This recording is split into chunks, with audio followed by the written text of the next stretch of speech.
Welcome to Lady Mary Beth. We all like bargain Goodwill shopping. I found this Lily Pulitzer top and these cavi shorts at my neighborhood Goodwill store a couple of weeks ago.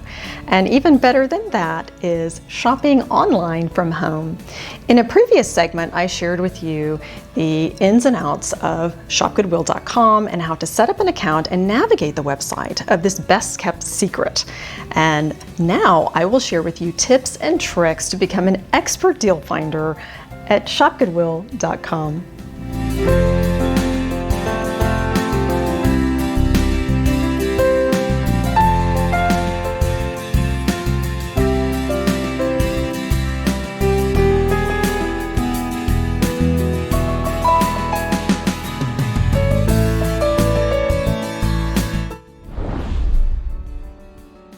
Search often for favorite items. You can also use the personal shopper feature and input a keyword, and you're notified by email if your item is listed.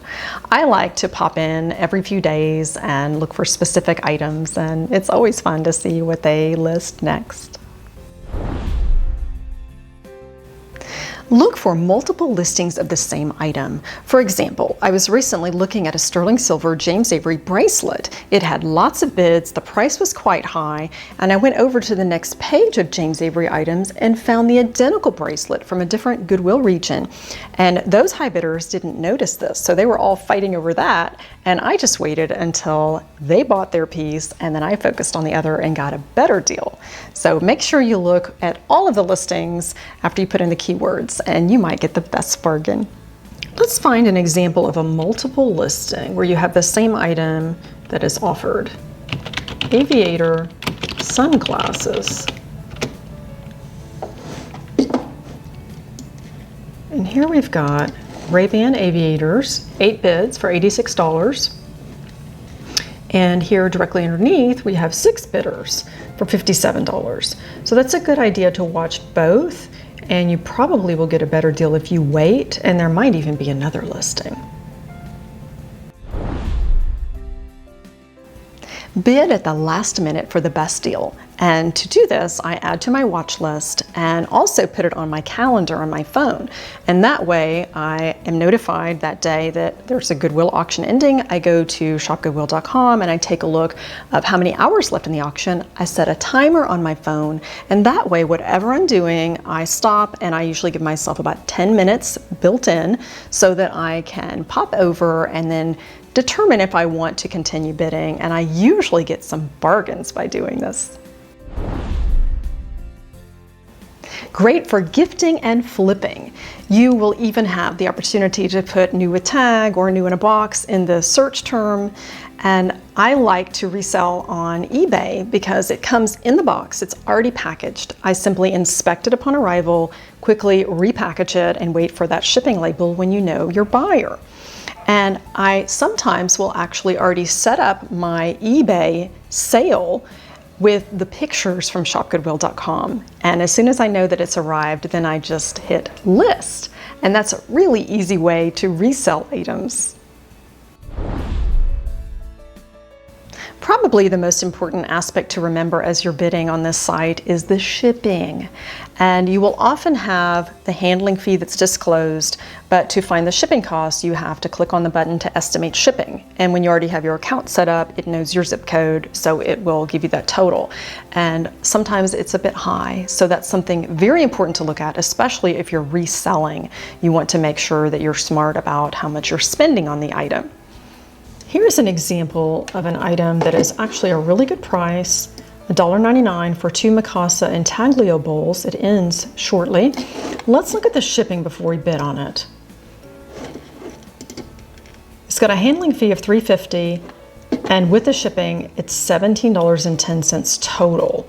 So maybe if that's your pattern, that's not a bad deal, but if it were going for a higher amount, that certainly wouldn't be worth it with the high shipping cost.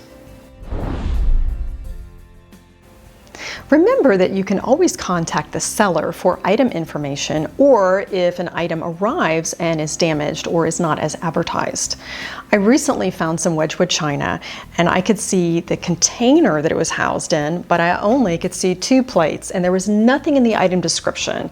So I contacted the seller and found out exactly how many pieces, and I was able to get this for a deal because the other bidders had no idea and lost interest. And on 2 occasions, I've had items that had issues upon arrival. One had some broken teacups and I got a partial refund. The other is a framed art that was supposed to be cross-stitch, and it turned out to be a beautiful piece, but it was tapestry, not as advertised. And the seller reimbursed me 100% for the cost of the item. They asked me to please pay $10 for the shipping and not have that part of the refund, and I gladly accepted that. So remember to communicate with the seller if you need it. Search misspellings, abbreviations, and odd spacing. For example, I often search for Wedgwood china and giftware, and Wedgwood as a brand only has 1 E, but many people will add an E in the middle. And even though that's incorrect, a lot of times when the Goodwill regions are listing the items, they will add that extra E, and you find a completely different assortment of items, which opens it up. It's almost a hidden area. And also, you could leave spacing in or out. For example, Ray-Ban sunglasses. If you type in Ray-Ban as one word, you get one assortment. And if you put a spacing between the words, you have different sunglasses that didn't appear in the other listing. And if you're looking for a lot of items, for example, computer parts or jewelry, you will often see them sold by the pound, or at least it's a grouping of so many pounds. So you might want to put in the word pound spelled out, or LB or LBS. You often will get different items each time and find some hidden things. So I highly recommend that you play around with the spelling and the spacing and abbreviations. Let's find an example of a misspelled item to see if we get a different assortment. So let's type in the classic Wedgwood and see what they're offering.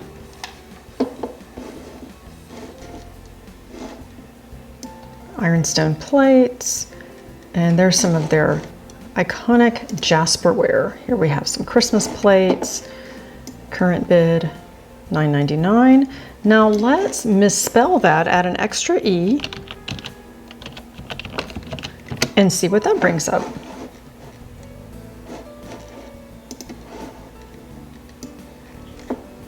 Now we find some more Jasperware, and that's actually a larger collection with bigger pieces.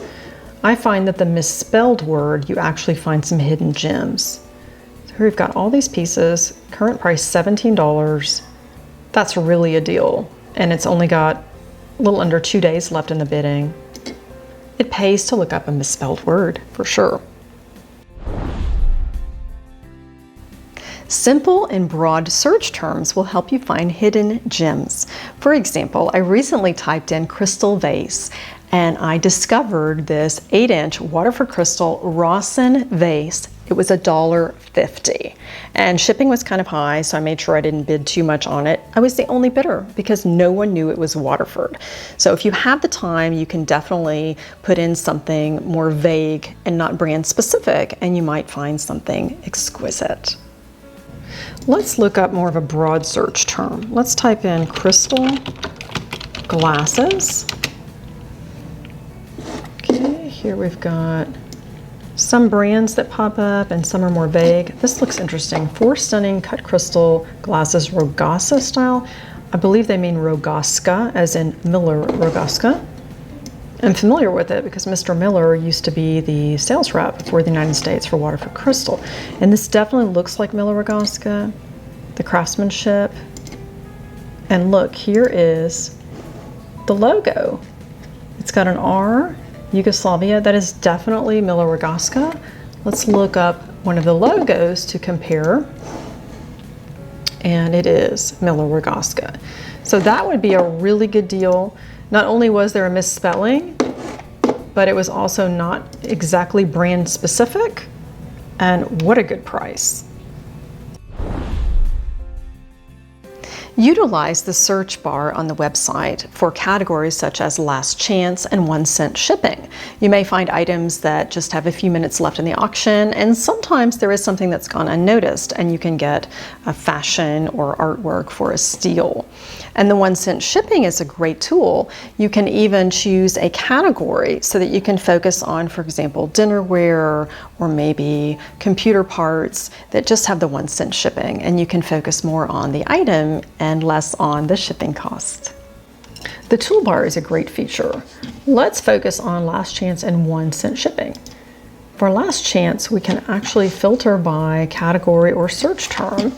Let's filter by category, and we will scroll down and look at tableware and kitchenware, specifically china. We'll hit apply, and then let's see what they have for last chance. Lots of Franciscan, desert rose, Linux. So we've got several options here. Last chance can be a really interesting tool. Let's look at 1-cent shipping. That actually might benefit you more, especially if you're reselling and you do better with certain categories. Let's look at clothing. Women's clothing, and then we need to go to the bottom and hit apply. 1-cent shipping. We've got lots of different options, and you'll see these are designer items, Tory Burch. So the 1-cent shipping is a big help because these are more expensive. Here we've got a Brahmin leather handbag going for $97.66, which is not bad when you consider it's the 1-cent shipping. These are great tools, and you can also explore other ones. One tip is to add the word lot, L-O-T, to any keyword that you put in. For example, clothing or jewelry or computer accessories, even DVDs, something that you could easily flip on eBay or Etsy. And you'll want to research that a bit more. For jewelry, for example, you can add the word vintage. You could be specific about sterling silver or emeralds, and that way you find a grouping without spending as much time digging through.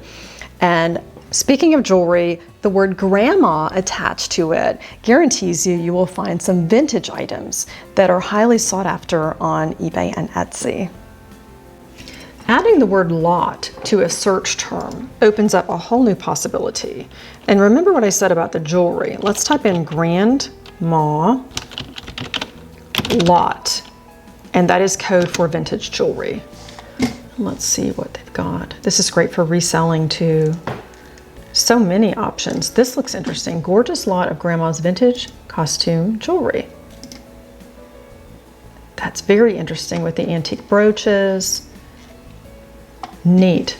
So just adding one word changes your possibilities. Well, now that you've learned all the tips and tricks, you have passed ShopGoodwill.com 101. You are ready for great gifts, unique items, and things that you can resell and make a profit on. I hope that you enjoyed learning all about this. Get inspired to find simple ways to beautify your life and bargain shopping. See you next time.